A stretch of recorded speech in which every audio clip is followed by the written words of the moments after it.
Bonjour Elisabeth, Bonjour Magali. comment vas-tu? Écoute, ça va. Là, je suis prête pour un nouvel épisode de notre petite série d'interviews sur des thématiques actuelles et sociétales, hein, pour répondre au plus proche des personnes avec leurs préoccupations actuelles, du coup, en lien avec ce chaos et donc faire partager avec toi, hein, mon expérience d'astrologue depuis 30 ans, d'astrologue humaniste, hein, je précise, en lien avec les explications de la dernière fois. Et donc, je remercie à tous les internautes là qui nous écoutent de ne pas hésiter à liker, c'est très important pour faire monter la chaîne. Faites tourner s'il vous plaît. Et puis, on a envisagé avec Magali de se donner un petit rendez-vous à la fin de l'été pour faire une visioconférence et se regrouper tous ensemble. Donc, dans ce qui nous motive, c'est-à-dire rétablir l'énergie du cœur et l'esprit humain. Un peu d'humanité dans tout ça. Allez Magali, je t'écoute pour la thématique du jour. Alors aujourd'hui, nous avons choisi de parler de la mission de vie. Pourquoi? C'est un thème qui est à la mode, on en parle depuis des années, et puis on a l'impression que tout le monde doit trouver sa mission de vie pour se sentir bien dans sa vie, comme si c'était une obligation, quoi. Alors déjà, on peut définir qu'est-ce que la mission de vie, Elisabeth? Absolument. Alors, et ça mérite quand même le détour parce que c'est un terme qui est galvaudé par tous les médias, hein, comme toutes les choses à la mode, comme tu le soulignes. Tout le monde s'en empare et on en fait un peu une choucroute. Alors, donc la mission de vie, déjà, c'est pas, on n'est pas missionné comme le Christ, hein, à devoir impérativement avoir cette charge dans notre vie. La mission de vie, D'accord. c'est tout simplement le sentiment d'être en accord avec soi-même. Donc, qu'est-ce que ça veut dire être en accord avec soi-même? Ça veut dire être en accord avec ses énergies les plus profondes, avec ses émotions, hein, à commencer par les émotions, et surtout être dans cette sensation d'être à sa place et de vivre ce qu'on a vraiment au plus profond de soi.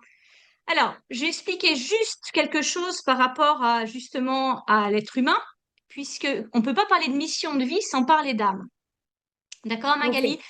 Donc, parce que sinon c'est dans le vide. Or, tout a un sens. Mhm. Et surtout, c'est ce que je m'évertue depuis 30 ans à travailler avec chaque personne, hein, dans son individualité. C'est-à-dire que moi, j'identifie la mission de vie en fonction de la résonance émotionnelle d'un thème de naissance. D'accord? On n'est pas Mhm. tous nés avec les mêmes claviers. On a tous une musique intérieure différente. En revanche, en revanche, on a été quand même tous normosés, hein, dans une société où il faut que tout le monde rentre dans un moule. Voilà. Et Et oui. surtout la société judéo-chrétienne. Mhm. Et donc, tu as parlé d'âme. Est-ce que tu peux nous parler de l'âme? Qu'est-ce que c'est? Oui, voilà. Donc justement, c'est ce qui est le plus intéressant chez l'être humain, hein, c'est-à-dire c'est l'âme. L'âme, c'est une énergie interne, alors qui est le réservoir, hein, émotionnel.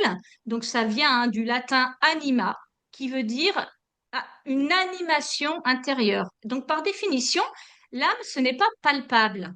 Contrairement Mhm. à des résultats scolaires, contrairement à une réussite entre guillemets professionnelle ou une réussite entre guillemets personnelle, il n'y a pas Ou de retour financière. sur investissement. Voilà. Il n'y a pas de Mhm. jugement.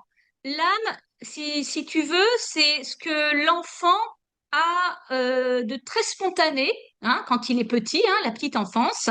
Et petit à petit, eh bien, on est conditionné, hein, dans des critères du raisonnement où le mental prend le pas sur l'âme. Donc, cette âme, c'est quelque chose qui t'anime à l'intérieur, comme si tu as une passion, comme tu peux être en extase devant la nature. Ça, c'est ton âme qui parle. Voilà.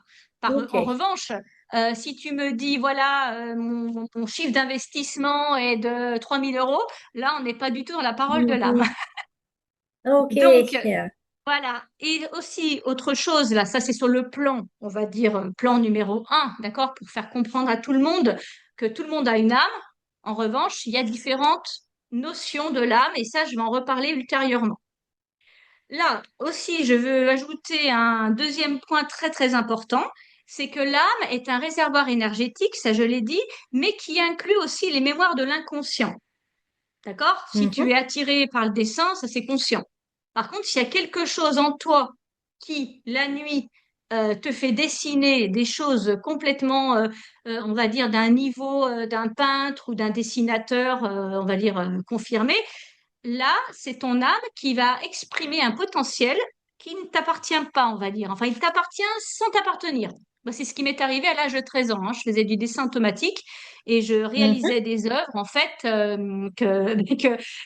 qui n'étaient pas du tout de mon âge. Et quand j'ai montré ça, j'étais en classe de quatrième, hein, j'ai montré ça à mon prof de dessin qui m'a dit que j'étais une menteuse et que j'avais fait faire croire Mhm. quelqu'un en faisant croire que c'était moi. Alors, ça m'a complètement bloquée. Ouais, ouais, ouais, c'est vrai, c'est la vérité. Donc, Yeah. en fait, quand on est traversé par son âme, c'est pour donner un exemple hein, de gens bah, qui sont médiums, qui tirent les cartes aussi, par exemple. Ça, c'est leur âme qui parle. C'est une connexion avec une autre énergie sur un autre plan de conscience. D'accord? Et donc, bien sûr, ça soulève, alors soit c'est des dons transgénérationnels issus de leur mère, de leur père, de leur grand-mère, peu importe, hein, c'est le cas des médiums, par exemple. Mais également, ça peut faire partie de vies antérieures, de mémoires antérieures. D'où D'accord. la notion de karma. Ok. Yeah. Et quand on parle de karma, souvent on se demande est-ce qu'on a un bon karma ou est-ce qu'on a un mauvais karma? Alors oui, donc la notion de karma, déjà, c'est bien cette histoire hein, qu'il y a des énergies enfouies au fond de nous. Donc ça, justement, c'est aussi grâce à l'outil du thème astral, qui est très performant à ce niveau-là, qui permet de resituer donc sa personne, donc dans sa dimension de l'âme, dans sa dimension aussi de plan d'incarnation, de l'ego, hein, on va dire, l'ego au sens noble. Hein, tout le monde Mhm. a un ego. Après, tout dépend l'importance qu'on lui donne hein, et les valeurs qu'on lui donne.